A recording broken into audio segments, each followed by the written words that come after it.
पुणे शहरातील आणि जिल्ह्यातील सर्व पत्रकारांचं मी या पत्रकार परिषदेत स्वागत करतो। आदरणीय पवार साहेबांची पत्रकार परिषद या ठिकाणी सुरू होते। आज मला विशेष आनंद वाटतो की बराच काळ मागच्या काळात निलेश लंकेंची आणि आमची कधी फारशी भेट होत नव्हती। आज त्यांची भेट या ठिकाणी अतिशय जिव्हाळ्याने आणि प्रेमाने झालेली आहे। निलेश लंके हे नगर जिल्ह्यातील एक फार मोठ्या प्रमाणात लोकप्रिय असणारा नेता व्यक्तिमत्व आहे। सामान्य माणसांच्या साठी आपला नेता, माझा नेता ही भावना नगर जिल्ह्यातच नाही तर आसपासच्या जिल्ह्यात देखील त्यांच्या कोविडच्या कामामुळे पसरलेली आहे। संकटाच्या वेळी धावून येणारा नेता ही निलेश लंकेंची आजपर्यंतची ओळख महाराष्ट्राला झालेली आहे। महाराष्ट्रात सर्वात उत्तम कोविड सेंटर जर कोणी चालवलं असेल तर तसे अनेक आहेत, पण कोविड सेंटरच्या आत सोडून चालवणारा हा एकमेव नेता सापडला की ज्याने महाराष्ट्रातल्या जनतेला भुलवलं। आज आमच्या बरोबर निलेश लंके पवार साहेबांना या ठिकाणी भेटायला आले। पवार साहेबांची विचारधारा ही त्यांनी कायम स्वीकारलेली आहे। किंबहुना पूर्वीपासून पवार साहेबांचं विचारधारेवर पवार साहेब लहानपणापासून पवार साहेबांच्या नेतृत्वाचं त्यांना पवार साहेबांच्या व्यक्तिमत्वाचं त्यांना आकर्षण होतं आणि म्हणून मागची विधानसभा लढवत असताना पवार साहेबांच्या विचारधारेने काम करायचा निर्धार त्यांनी केला आणि आज मधल्या काळात त्यांची ती भूमिका कायम राहिली। पवार साहेबांचा फोटो आणि त्यांच्या समोर फोटो ठेवून त्यांच्या पद्धतीनं काम करण्याचं काम हे निलेश लंके गेले काही वर्ष सतत करतात। मला आठवतं की कोविडच्या काळात त्यांनी किती कष्ट घेतले, मी त्यावर जास्त वेळ घेत नाही। निलेश लंके हे पवार साहेबांना आज या ठिकाणी भेटायला आले। निलेश लंकेंनी पवार साहेबांच्या विचारधारेने इथून पुढेही सार्वजनिक काम, सामाजिक काम करण्याचा निर्धार केलेला आहे आणि म्हणून त्यांचं मी या ठिकाणी राष्ट्रवादी पक्ष कार्यालयात साहेबांना भेटायला आले म्हणून मी पक्ष कार्यालयात त्यांचं स्वागत करतो। आज मला खात्री आहे की निलेश लंकेंसारखे महाराष्ट्रात असंख्य तरुण आहेत, नवे नेतृत्व आहे की ज्यांना पवार साहेबांच्या नेतृत्वाची भुरळ आहे। आज इतकं वय झालेलं असलं तरी तरुणाला लाजवेल एवढी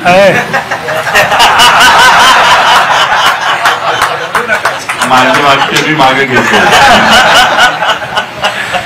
तरुणांना भुरळ पडते की एवढी ऊर्जा कशी, आणि त्यामुळं आजही मी कालपासून निफाडच्या सभेच्या साठी आम्ही नाशिकला गेलेलो। काल सकाळपासून रात्री म्हणजे मला वाटतं की 1:30 वाजेपर्यंत येणाऱ्या प्रत्येकाला भेटायचं, जळगाव जिल्ह्यातली लोक आली त्यांना भेटायचं, सकाळी पुन्हा 8 वाजता सकाळच्या राहुल गांधींच्या कार्यक्रमाला जायचं।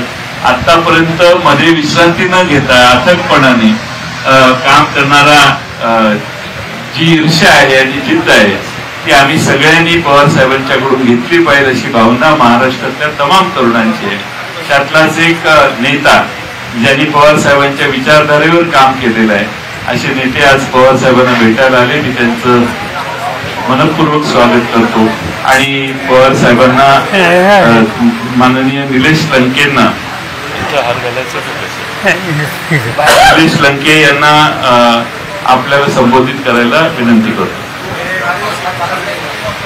आज या ठिकाणी आपले सर्वांचे नेते आणि खऱ्या अर्थाने देशामधील ज्या ज्या महत्त्वाच्या घडामोडी, ज्या ज्या विकासाच्या गोष्टी घडलेल्या आहेत त्यामध्ये ज्यांचा सिंहाचा वाटा आपण गेले कित्येक वर्षापासून ते आपले सर्वांचे नेते आदरणीय पवारसाहेब यांनी आता आपल्याला संबोधित केलं असे आमचे नेते आदरणीय जयंत पाटील साहेब।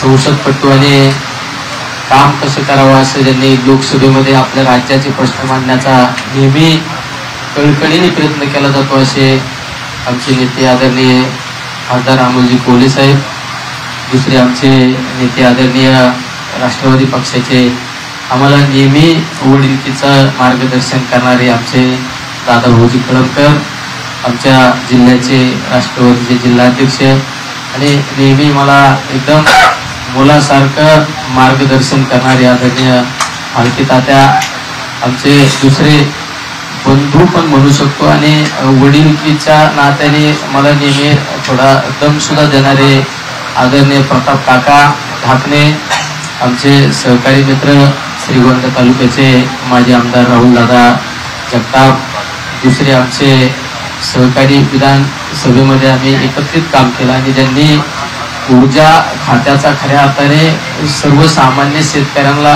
ज्यांच्या माध्यमातून फायदा झाला, म्हणजे प्रत्येक बांधाव जाऊन त्या ठिकाणी विजेचा प्रश्न समजून घेऊन त्या ठिकाणी ट्रान्सफर देणारा आमचा एक दुसरा नेता म्हणून आम्ही ज्यांच्याकडे पाहतो असे प्राजक्तदादा तनपुरे आणि सर्वच आमच्या नगर जिल्ह्यातून आलेले सर्वच नेते मंडळी.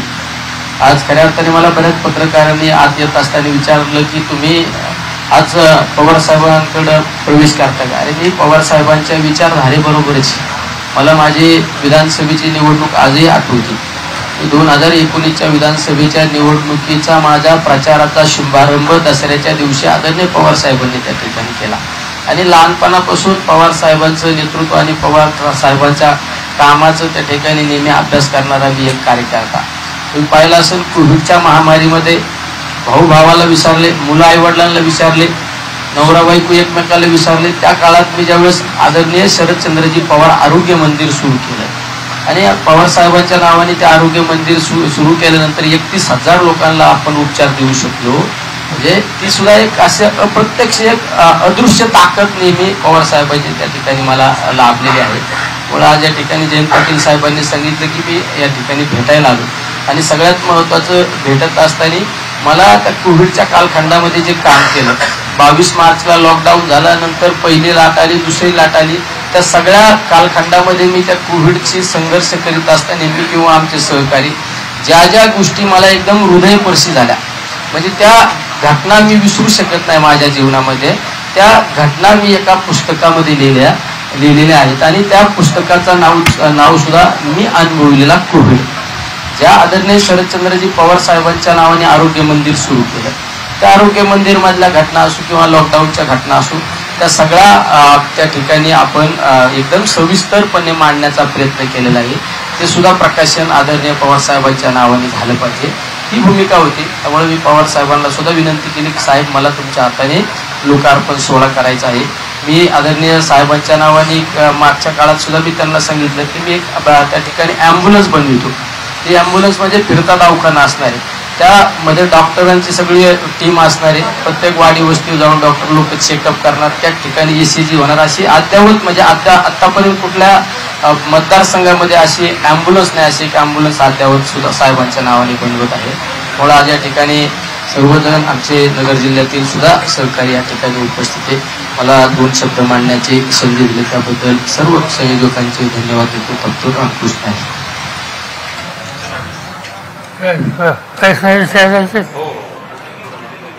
तुम्ही म्हटला की पवार साहेबांच्या विचारधारेबरोबर तुम्ही आधी होता, आता आज पुढे राहणार आहात. विचारधारेबरोबर आज पक्षात आहात. विचारधारा आणि पक्ष एकच आहे ना. साहेबांचं नेतृत्व आम्ही कधी सोडलं नाही ना.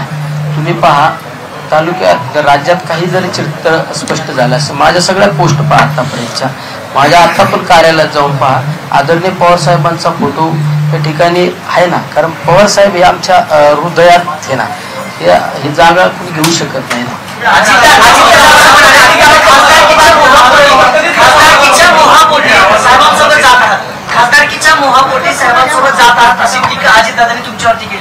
खासदारकीची आणि कुठल्या निवडणुकीची साहेबांची माझी आतापर्यंत चर्चा नाही कुठली. म्हणजे आम्ही कुठल्या आज पण साहेबांच्या विचारधारेबरोबर उद्या पण विचार बहुजन समाजाचे सर्वसामान्य लोकांना घेऊन चालणारा जो नेता आहे त्या नेत्याची विचारधारा बरोबर आहेच ना.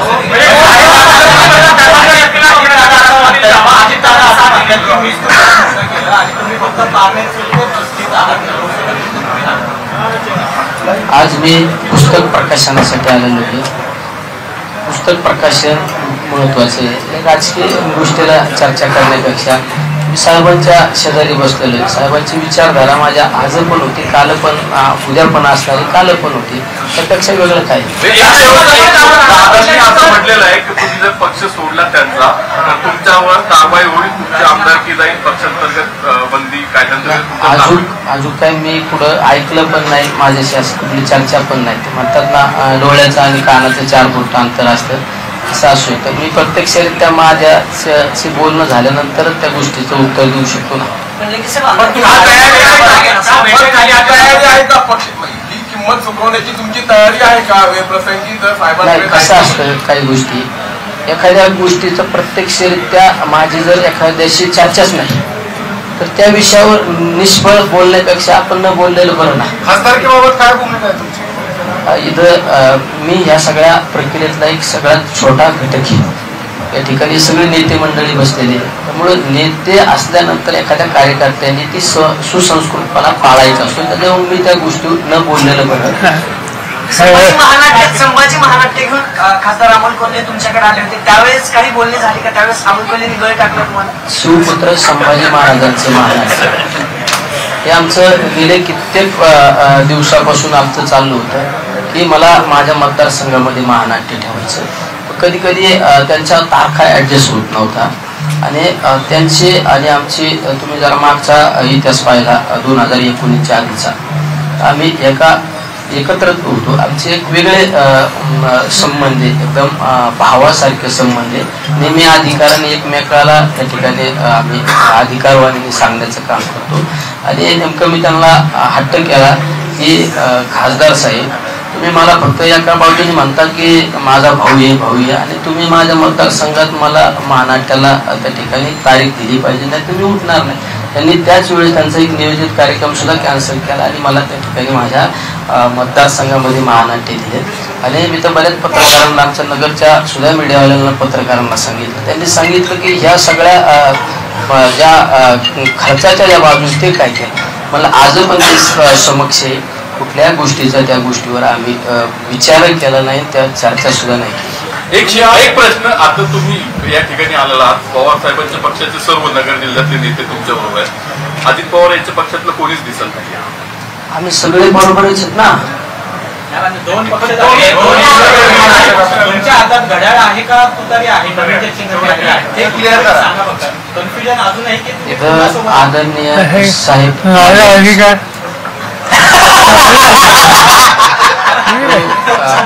या आमच्या आपले सर्वांचे सर्व आदरणीय साहेब, पण साहेब सांगतील तो आदेश ना.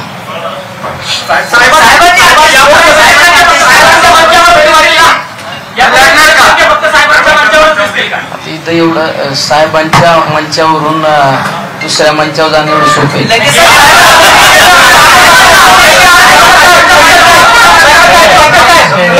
अजित दादांनी वेगळी भूमिका घेतल्यानंतर तुम्ही अजितदादांसोबत गेला होतात का की साहेबांसोबत होता? हे सगळ्यांना माहिती आहे. ते प्रश्न आता विचारायला बंदी आहे. तुमची आणि साहेबांची विचारधारा एकच आहे हे समजायला तुम्हाला इतका वेळ काय लागला? ते लोकसभेच्या त्याच विचारधारे ना आम्ही काल पण त्या विचारधारे होतो, आज पण उद्या पण विचारधारा सोडली.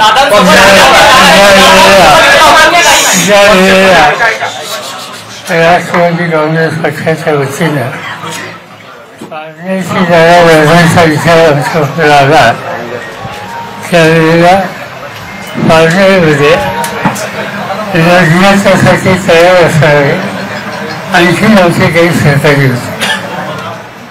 पण मतदारसंघाची माहिती घेतल्याच्या नंतर आम्ही या निष्कर्षाशी आलो की या निवडणुकीला लोकांच्या समोर निलेश लंके यांचीच उमेदवारी द्यावी आणि हा निर्णय आम्ही सगळ्यांनी वसूल केला.